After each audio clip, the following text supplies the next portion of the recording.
حضرت عمر رضی اللہ تعالیٰ عنہ کی زندگی کا ایک وصف مسجد نبوی کا ادب اور احترام تھا۔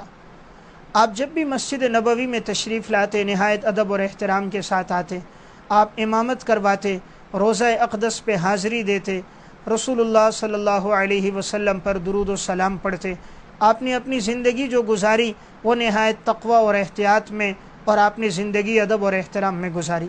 مسجد نبوی کا ادب کس قدر آپ کی زندگی میں تھا، امام بخاری رحمۃ اللہ علیہ متوفہ 256 ہجری نے صحیح بخاری میں روایت نقل کی ہے، اور آپ نے اس پر باب باندھا ہے، باب رفع الصوت فی المسجد، کہ مسجد میں آواز بلند نہ کی جائے۔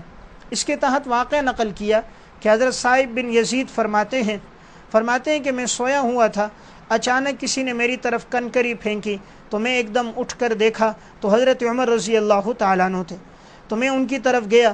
امیر المومنین نے مجھے کہا کہ وہ جو دو آدمی ہیں انہیں بلاؤ۔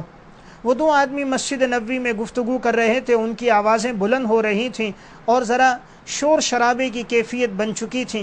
حضرت عمر نے انہیں بلایا اور بلا کر پوچھے، تم کہاں سے آئے ہو، کہاں کے رہنے والے ہو؟ کہا ہم طائف سے آئے ہیں۔ فرمایا اگر تم مدینہ کے رہائشی ہوتے تو میں تمہیں سزا دیتا کہ تم آپ صلی اللہ علیہ وسلم کی مسجد میں ہو اور تم یہاں مسجد میں شور شرابہ کر رہے ہو، تمہاری آوازیں بلند ہو رہی ہیں۔ گویا کہ یہ بتایا کہ مسجد کا ادب اور احترام تمہارے اندر کیوں نہیں؟ آئندہ اگر میں یہ کیفیت دیکھوں تو میں تمہیں سزا دوں گا، اگر تم مدینہ کے رہائشی ہوتے تو میں تمہیں سزا دے دیتا۔